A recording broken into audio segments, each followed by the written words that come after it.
I met with Miles Biggs, the marketing director for Ritz Craft Corporation and the Rusty Rail Brewing Company, and he gave me a tour of the entire facility. We started on the outside of the building. Just from the very beginning, how this whole concept came about to have a brewery here. Whole concept, it's pretty organic. The owners of the building, Paul and Eric John, they also own Ritz Craft Corporation here locally and Legacy Crafted Cabinets, which inhabits the other side of the building. So they purchased the building at auction when Yorktown left it, and they put our own cabinet company, Legacy, in the other side. And then for a while, this sat dormant from about 2008 till 2013, and they kept walking the halls. And Paul says it was kind of like the movie Field of Dreams, where the building was whispering to him, saying they could do great things here. And Eric had been a home brewer, and Paul's just very entrepreneurial.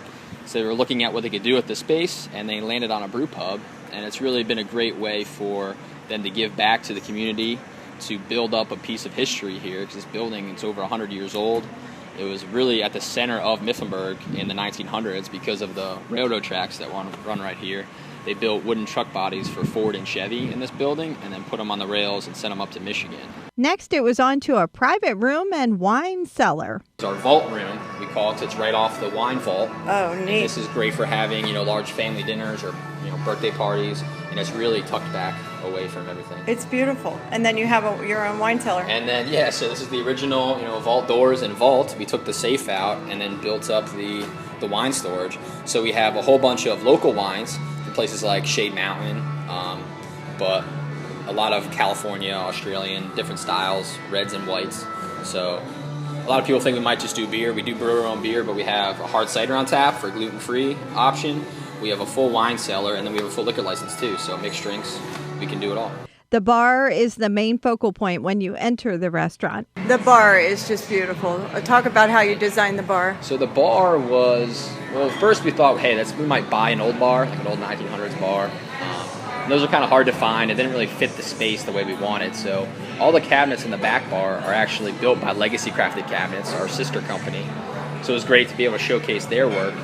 And then what you see right here in front of us is just an elbow bar. This is a secondary bar where if you're waiting for a table, there's overflow seating. But then if we walk around the other side, you can see the actual main bar.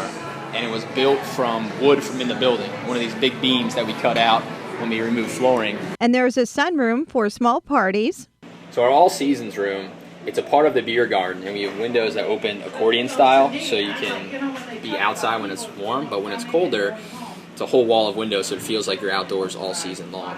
And it's in part of that was built on top of the building, so it's not the original structure, but it's under that open timber from Montana. It's really cool, really beefy wood. So it was an addition to the original facility. In addition to the original building, yeah. On the restaurant floor is a piece of automotive history. This is a 1923 Ford Model T stake body truck that was actually found in a barn not too far from here, and it was built by the Mifflinburg Body Company. And that was the company that operated in this building, building wooden truck bodies for Ford and Chevy. So we pulled it out of a barn and had it restored by a gentleman named Len Krautheim here locally. And it runs. We have it parked here to display it, and we might take it in a parade or something down the line. But we have this truck downstairs and another truck upstairs that I'll show you that were both built in the building. And we're just happy to be able to display a couple pieces of history here, show people what used to be built right here in Mifflinburg and out of this building. Upstairs there are murals, another bar, and another vehicle, and a large party room. Want to talk about refurbishing material. All the railing balusters throughout the restaurant are made from old assembly line chain that was actually from in the building. When they were making cabinets on this side, they put the cabinets on the chain to run it through the ovens to dry it. So we took it, chopped it up, welded it rigid, and now it's the railing balusters throughout the brewery. So at first glance, it looks like just chain, but it's really neat to know that it came from in the building. It's really The staircase, too, was built from the tongue and groove that was where our murals are now. When we took out that floor, this was the subfloor beneath the hardwood, and repurposed it to make the treads for the stairs. Wow. And everything down to the nails, it's square head nails instead of modern day nails. So it's the type of nail they would have used back in the 1900s when this building was built. There's lots of animal heads up here. There are. Yes, this is our game room for two reasons. All of the wild game mounts on the wall, and then also all the games that are out there all to play. We have pool tables, shuffleboard, foosball, darts, video game tables that are loaded with all sorts of old school Atari games. And then all these wild game mounts were actually hunted by Paul and Eric's father, Paul Sr., and it's part of his collection. He was moving and looking to downsize, and Paul and Eric jumped at the chance to be able to display them. It's quite remarkable. It's from all over the world, from Africa and Scotland, Mexico, the United States, Canada. I bet it's a conversation starter. It is a conversation starter, yeah. And there's another vehicle back here. There's another vehicle. This is a 1917 Ford Model T Huckster wagon. It's actually the same wood body style that you can see being built in one of our murals. So this was found at a local estate sale, and the really neat part about this truck is that it still has the golden tag on it that says the Mifflinburg Body Company. So there's absolutely no doubt that this was built in the building. And just like the truck downstairs, it does run. We brought it up in one of the old freight elevators and then parked it right there. Wow. So it's a pretty neat piece of history. And it fit in the elevator. It fit in the elevator, yes, big elevators. And this one was also restored by Len Krautheim. Wow. In the vein of repurposing materials, like the bar downstairs was built from a wooden beam, this bar was built from an old loading dock door that was original to the building. The door was, chopped up, and then we put it back together. So you see all the, the 45 slats that you see on a lot of loading dock doors that are hanging around here. We took the original door and made it into the bar. So the bar is actually a piece of the building. And then it was on to the beer. So first I just need your name and title for me. Yep. Michel Spoosens, head brewer. Okay. So how do you make beer? We mill our grain. We have our own mill here, so we can, mill it however we want it, the setting, how fine we want it, how coarse we want it. So we start that. We mill in the day before. Then the morning of when we brew, we mix our grain, our crushed grain, with water.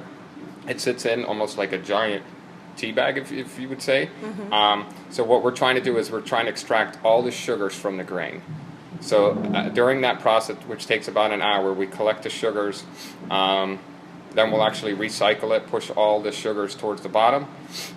And then we'll collect it into our brew kettle. And as we're slowly collecting our wort, we'll actually sparge with more hot water, and the hot water pushes down on the rest of the sugars. And once we collect about 500 gallons when we brew a batch.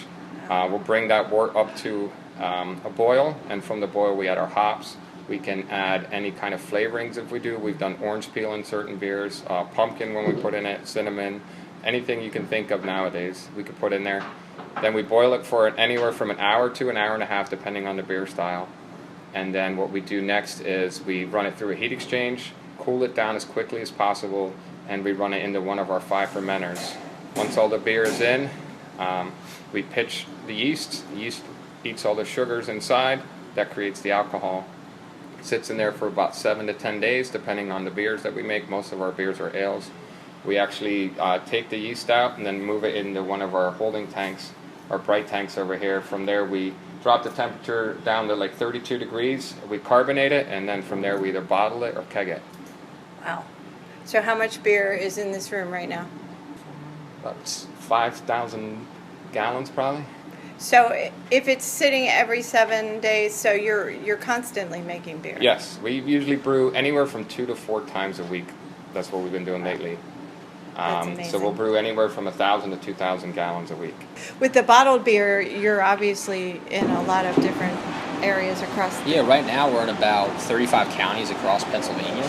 So as far west as Erie, as far east as Allentown, and then pretty much up to the New York border. We haven't hit any of the major markets like Philadelphia, Pittsburgh, or Harrisburg yet.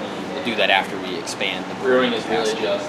It's been really kind of like my house. How fast it's taken off, especially outside of our local area, because here everyone knows about it and they've been excited about it, but to see it take off in Erie just because the beer's good, not because they know where the building is, it's been really very cool to see. And a special thank you to Miles Biggs for giving us that tour. Allie Stevens, News Radio 1070 WKOK.